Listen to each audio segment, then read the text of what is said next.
Thank you for having me. Thanks for inviting me, Jason, to be here. So my wife is 9 and 3/4 months pregnant.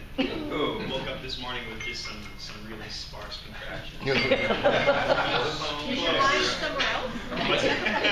It was this morning, so short notice. I have about 25 minutes, is that right? Maybe shorter. Yeah. Well, yep, I'm just going to share a little bit about the Northwest Leadership Foundation, this organization that I've had the pleasure to serve and work at for coming up on 11 years.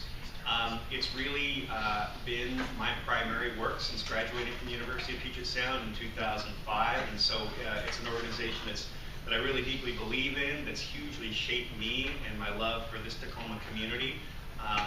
And I'm sure some of you all are familiar with the work, but I'll talk a little bit about kind of the theory behind what we do and how we do it here in the Tacoma community and broader throughout the region, and then a little bit about our 7 core initiatives. So our mission, NLF, exists to encourage, strengthen, and develop leadership for the spiritual and social renewal of the city. I'll talk a little bit about the history of leadership foundations, but really kind of there's this big idea that leadership foundations hold across the international network that we're a part of, that the health of an urban area really hinges on the quality of its leadership. And particularly for the Northwest Leadership Foundation, it's paying attention to those places in our communities where leadership is often really overlooked, and us uncovering this really incredible leadership potential in communities, in neighborhoods, where people don't typically look for leadership. So just a little history. We are a part of this international network called Leadership Foundations. The very first Leadership Foundation was founded back in the 60s, the early 60s, I believe, by a man named Sam Shoemaker, who, if you're familiar with that name, he was actually an Episcopalian priest that was very involved in the development of the theology behind the Alcoholics Anonymous movement. So was a man who had this deep love for his community and the city. In the 60s, kind of in the steel belt of Pittsburgh, a city that had a lot of issues, and really saw an opportunity for leaders of faith as well as leaders of goodwill to come together to make their city a better place. So right now there's 45 accredited leadership foundations across the world. The largest leadership foundation is actually in Pretoria, South Africa. It's called the Shwani Leadership Foundation. And the big charge of every leadership foundation throughout the world is really to bring together leaders of good faith and goodwill to tackle those particular issues that are of need in their city. So what a leadership foundation looks like and the work of a leadership foundation really does vary from city to city. So for instance, Shwani Leadership Foundation, they focus a whole great amount on housing. At the Northwest Leadership Foundation, from very early on, we've seen a real need to pay attention to the youth of our city. And so when I talk a little bit about our initiatives, you'll see that a lot of them work with young people here in the Tacoma, Seattle area. But we were founded back in 1989, actually started up in Seattle. The original office was up in Seattle for about 2 years, but really quickly felt the call to move down to Tacoma. This is kind of the unique approach of NLF. We call it the wheel of change. Every leadership foundation has these 3 functions that we move our work around. Engaging leaders of good faith and goodwill, so bringing together leaders from different sectors. Building the capacity of others. I won't talk a lot about this today, but the Northwest Leadership Foundation has been really involved in helping to start up and incubate smaller groups and organizations throughout the Tacoma, Pierce County community, and then have launched and done some really wonderful things. A couple examples of that. Recently, the First Tee of Pierce County that works with youth and getting them involved in golf, some of you all might be familiar with. We launched an immigration roundtable that worked with local immigrant communities, immigration advocates, as well as kind of interacting with the detention center.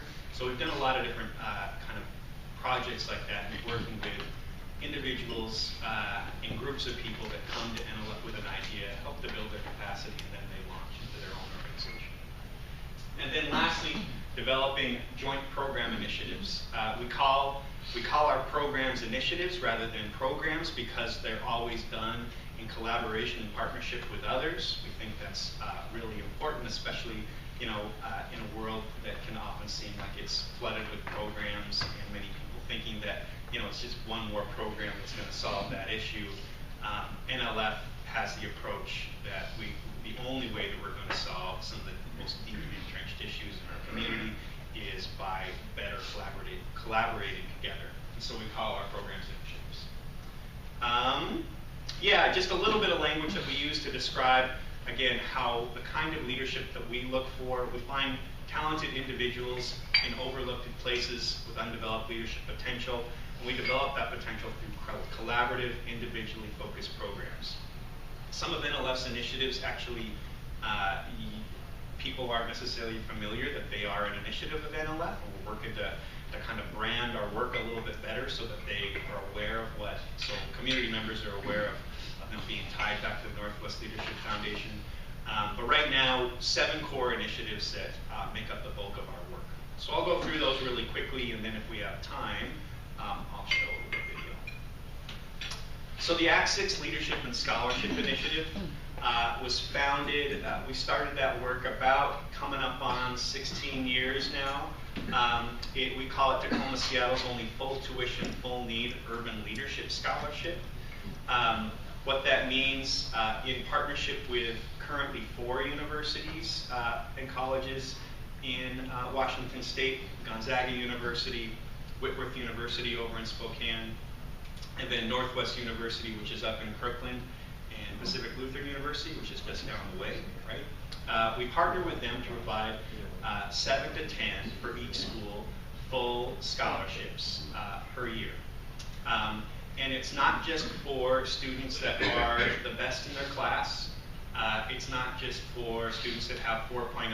Our whole selection process is to identify students who love their community, who want to use their education to impact their community, to be able to bring that education back home, to bear upon their home neighborhood, their home community. So that's, when we say urban leadership, that's what we mean. That's what we mean. In addition to what the initiative gets at is this issue that is people are becoming more and more aware of, with this big push to provide opportunities for more and more students to have the opportunity to go to college here, is that Tacoma is getting better and better at graduating its students from high school, right? We're getting better and better at providing opportunities for them to enroll in a 2 or a 4-year university or a certificate program. What we're not very good at is helping students get through and actually persist and graduate. So particularly for underrepresented students, so students of color, low-income students, students that are in the first in their family to go to college, our graduation rates across the country, which are pretty similar mirrored here in town, are around 40%. So less than half of the students that end up starting at a college or university, end up walking away with a degree 2, 4, or 6 years later. So it's a huge problem, right?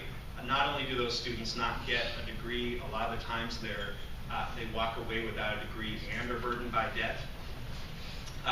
The Act 6 initiative, our persistence graduation rate is at about 85%. So we're really, really proud of that work. It's a model that works. Our students are selected in their senior year of college. They receive this full scholarship, so they don't have to worry about the burden of student debt, right, throughout college, because they have other factors that they have to worry about. These students go together as a cohort. We train them for 10 months, so they have a support system and some built-in friendships and supports. And so they land on PLU's campus or Gonzaga's campus. And it's a vastly different kind of cultural landscape, than, my diverse high school here at Lincoln, right, if you go to Gonzaga. The really nice thing is students have this built-in, support system to carry them through 4 years of school, along with this real charge of being a leader on campus and ultimately developing some leadership skills to bring back home to Tacoma. So that's the Act 6 initiative. We're very, very proud of the success we've had. And kind of building on that, this new initiative that we launched about a year ago is called Ready to Rise. We know that we've had a really impressive model in Act 6 that's actually been duplicated in the Northwest, over in Yakima, down in Portland, and actually growing over in the Twin Cities, and we're talking about a new site down in Los Angeles. The downside of Act 6 is the small number of students, right? We work with typically 30 new freshmen per year, as well as around 150 students currently enrolled in school. We have a lot more students from Tacoma going off to college, and they're not being particularly successful. So Ready to Rise is our effort to really extend a lot of the supports to students, particularly that are headed off to a 2 or a 4-year public college or university. Right now we're working with Tacoma Community College, University of Washington, Tacoma, Western University, and Western Washington University, and Central Washington University. And really what we're doing is packaging a lot of the supports. They don't receive a full scholarship, but they do receive a stipend to help cover some of the initial costs of transferring to college. But it's the same cohort model of support, as well as this real charge to be a leader on campus and in your community. So we're just at the beginning of this, but we're planning on serving 100 new Tacoma students that will be graduating from high school this fall. It's a 5-year project that's funded by a funder called College Spark Washington. It's Washington lottery money. So that's going to a good cause, and we're really excited to see the fruits of that in a couple of years. Am I going too fast? Okay. You mentioned that they're selected their senior year in college. Did you mean their senior year in high school? Thank you. Yes, that is what I meant. Senior year of high school, right around now is when students are being selected and trained for the rest of their senior year through the summer and then land on campus together. Thanks. Proyecto Mole is an initiative that's been around almost as long as Act 6. Mole, you all know, it's a very good Mexican dish, but for us it also stands for Movimiento Latino Estudiantil, Latino student movement. And it began out of the work of Melody Rodriguez, who worked for a number of years over at Centro Latino, doing Latino youth development work, and had this real desire from that work to develop this initiative that became Proyecto Mole, that really works to promote academic achievement in Latino students, the largest, the fastest growing demographic here in Tacoma, right? But also pair that academic achievement with personal development and a real pride for being a Latino, and trying to break a lot of the stereotypes that are often associated with that. And so they do some incredible work. Last year they served directly around 50 students, 100% of which graduated from high school that were ready to go to high school, that were ready to graduate. And it's something in the high 90s that actually moved on to some post-secondary opportunities. So they do really incredible work. The other thing that Proyecto Mole does is it hosts Washington's annual Latino Youth Summit. We held it at University of Puget Sound this last year, and it was around 250, just shy of 300 Latino students from across the state that came over to Tacoma for a day and got to interact with one another, hang out with some great speakers, and really kind of bond together with some real common barriers that they shared to success, as well as to encourage one another. Mentor 253, it's a program that we began 10 years ago when there were 2 middle schools over on the east side, Galt and McElvey, and then continued the program when it was over at First, they were combined over at First Creek Middle School. But basically, Mentor 253, it's an initiative that really works to strengthen opportunities for one-on-one and for group mentoring opportunities throughout Tacoma Pierce County. We know that mentoring is important. There's been plenty of studies that show that young people, particularly middle school, high school students that are in a caring, mentoring adult relationship, are much more likely to be successful academically as well as socially in life. But there's also a lot more research these days that show that mentoring programs that don't use effective practices that don't utilize best practices can oftentimes actually do more harm to students than good. They've measured this, and there are some mentoring programs that, whether it's lack of training, lack of support, lack of awareness of what a mentoring relationship is, can actually do a lot of harm. And so the new way that we, a couple years ago, when we relaunched Mentor 253 after a couple-year hiatus, we decided our approach was going to be actually coming alongside existing youth development programs and organizations in the city and helping them to build a really strong mentoring component. So right now we're working with Peace Community Center and Trinity Presbyterian Church that are doing some really good work with middle school and high school students. What they don't have time to do is recruit a whole lot of mentors, to train them, to screen them, to support them. And so that's what we're doing. We're working with them to help strengthen. They're doing great work with youth. They have incredible work in promoting academic achievement. We're working to help strengthen what they do around mentoring. Protein.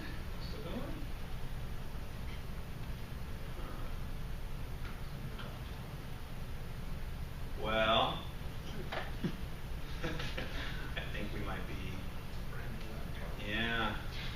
Well, I'll just keep fussing with it and tell you what the next slide says.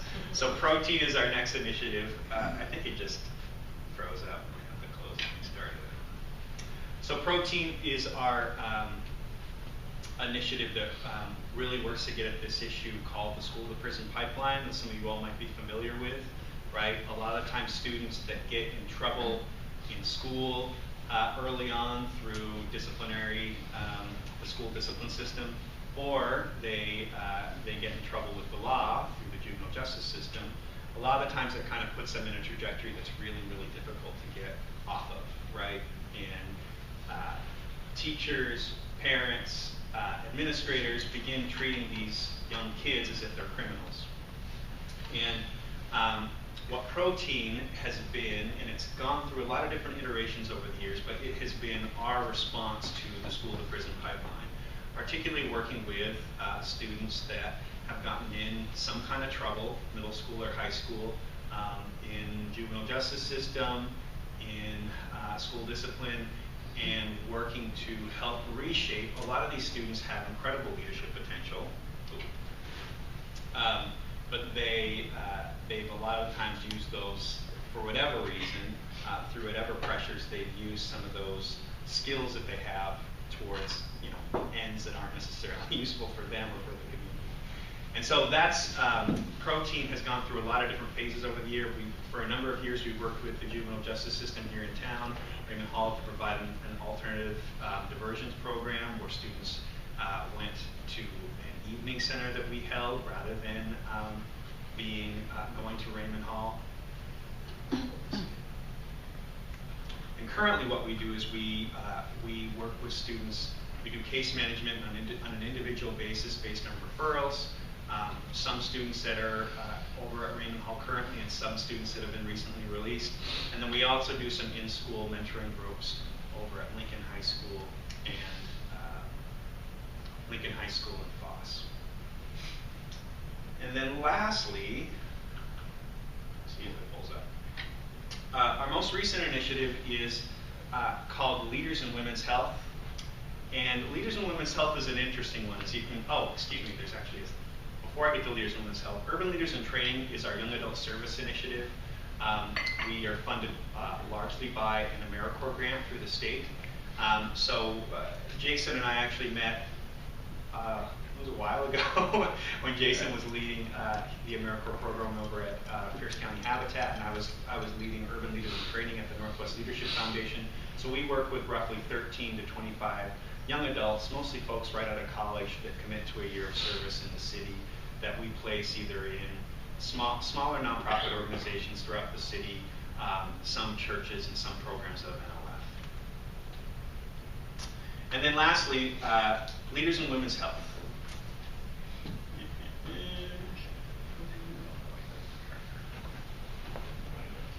So Leaders in Women's Health, that's Liesl Sant Kyle, who's a long-time NLF She's been involved in a lot of different work throughout the Tacoma community. But Leaders in Women's Health began actually when it was the Carol Milgar Breast Center came to our president, Patricia Talton, and our vice president, Annie Jones-Barnes, and said, hey, listen, this is a huge issue that a lot of people don't know about, but there's this huge disparity in mortality rates, particularly for African American women and breast cancer. And people don't know why, the health systems don't know why this disparity exists. People have no idea how to address this. Would you help us convene a group of people, do some community listening to help us kind of get an understanding of what's behind this disparity, so we can actually kind of get at it and try to work with our health systems here in town to better provide, whether it's access or education or whatever is needed.